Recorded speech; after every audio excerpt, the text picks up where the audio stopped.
Thank you for joining us for episode 3 of Beyond the Wake, where we gather stories from the veterans and volunteers that make up the Wake for Warriors family. Events like these do not just happen. Wake for Warriors is built on a dedicated force of volunteers across the country, and we can't wait to bring you their stories. Let's begin with 2 familiar faces from Lake Harding. I'd like to introduce you to Mac and Rachel. My name's Rachel Plummer, and we've been doing this for 6 or 7 years. I'm Mac Plummer, and I agree with her. That's the right answer. Right? My job is to make sure that we have hot breakfasts every morning for the Warriors, and my real job is to say the blessing, ask the Lord to bless the food before they go out and ask for their safety, and then just to love on them.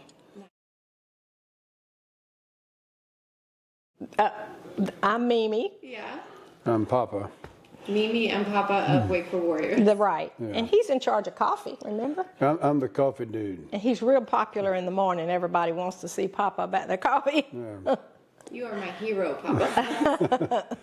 That's very important. And I was 21 years in the military and the infantry, and then our son is a retired Army. So we've been around the military for a long time. So we didn't know about Wake for Warriors until friends of ours said that they were doing it up here at Lake Harding. And so we asked us if we wanted to get involved. And so we jumped at the opportunity and really have a heart for what this does. I keep telling my friends back home, it's such a wonderful experience to see them transition from focus on their frailties and their injuries and to get refocused on possibilities for what they can do, even though they have these setbacks. And I also work with other veterans organizations in the region, so it's a natural fit for us. Right. Absolutely. We love these guys and the gals too, and I think it's important to them to know that we value what they've done and we love them, and you know that they're going to just be fine, to just keep on keeping on. Absolutely. Oh yeah. In fact, I'm doing all the talking, That's which fine. is not unusual. But I sent this note to my friends who work.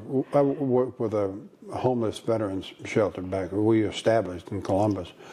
I told them it's wonderful to see these people coming back and see such a change in their lives. And when a person comes the first day they're here, they're a little bit intimidated, don't know how to act, a little bit reluctant to get involved. And then they see the spirit of the others, and it's just really wonderful to see. And it's like Dave Deep, who's the founder, like he told them when they first got here, he said, okay, you know, we're just meeting you. We may not remember your names. We'll shake your hand, but by the end of the day on Sunday, we're going to all be hugging your necks, because that's what we do here.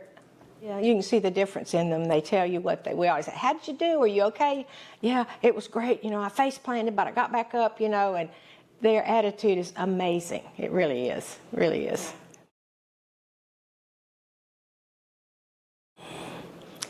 One of our favorite guys didn't get to come this year, Tyler. He and his dog, Abel, come, and you know, he didn't get to come this time, but he's one of my favorites. He's one of the first ones that we met, and he coaches now. At first he didn't know how to surf at all, and now he's one of the coaches for Dave and the group. So yeah, she fell in love with him because he's got pretty eyes. He's from Mississippi. Sweet boy. He was. Yeah, he's my buddy. You're just adopting folks, aren't you? I am, right and left. I would take them all home with me, but I don't know that I've got room for everybody. And I love it when they come back the second time, because I remember them. I always know their face, maybe not their name, and they all remember me, and we love it when they get to come back again, because then they show everybody else what to do, because they've been here before. They know the routine. That's Grits and biscuits. Well, this time I had a good friend of mine who volunteered to make biscuits. She's from Alabama, and we call them Becky's Biscuits, because she makes the best homemade biscuits ever. She was going to make a few, and she ended up making 60, and there's just nothing like a good old homemade Becky biscuit to get you started. I have this wonderful group of volunteers, and on Friday we start out with Conecuh sausage, and we have somebody who makes wonderful scrambled eggs that you do in the crock pot, and then we have biscuits, and then we have a big thing of fruit, and we just really like to feed them up. And the next day we have egg casseroles of people. What happens is if they do it one time, they always do it again. They never fail to, support and bring. Somebody else always brings fresh fruit, so they look forward to their good hot meals. And I get really tickled. Talking about grits, and said, I'm not really a grits person. I said, well, you will be. Try them. I know, yeah. Yeah, Megan, who's one of the helpers here, makes fabulous cheese grits. And once you've had her grits, you don't want anybody else's. And everybody from up north is like, well, I don't eat grits. I said, well, like Max said, you'll love these grits. Try them. I tell them, we're down here, we have to work so hard to peel those grits. You ought to just try them.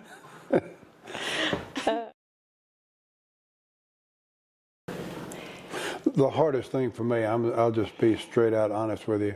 I see what's going on in our country today, and I say these guys and gals have sacrificed mightily for the values that they believed in, and I hope we can restore those values.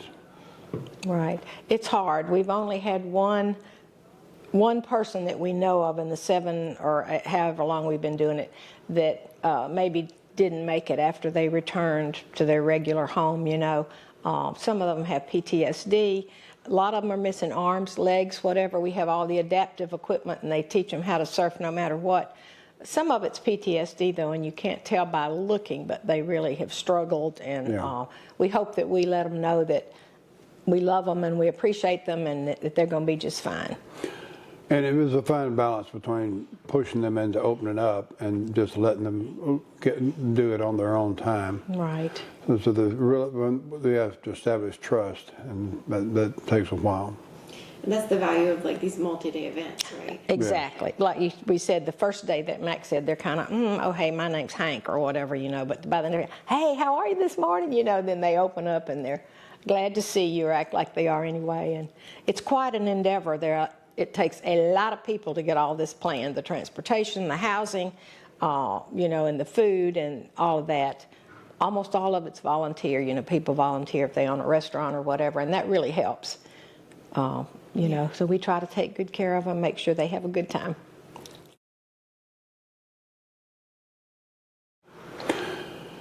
It's just that we want people to know that always want people to know that there's hope there. And if I can share one thing, what I try to share with people who have not experienced this is if you can't gain some love of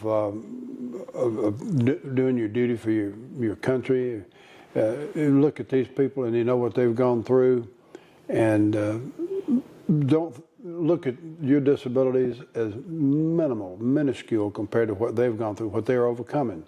And there's an opportunity to look at how you can overcome any sort of obstacles in life if you have the right attitude.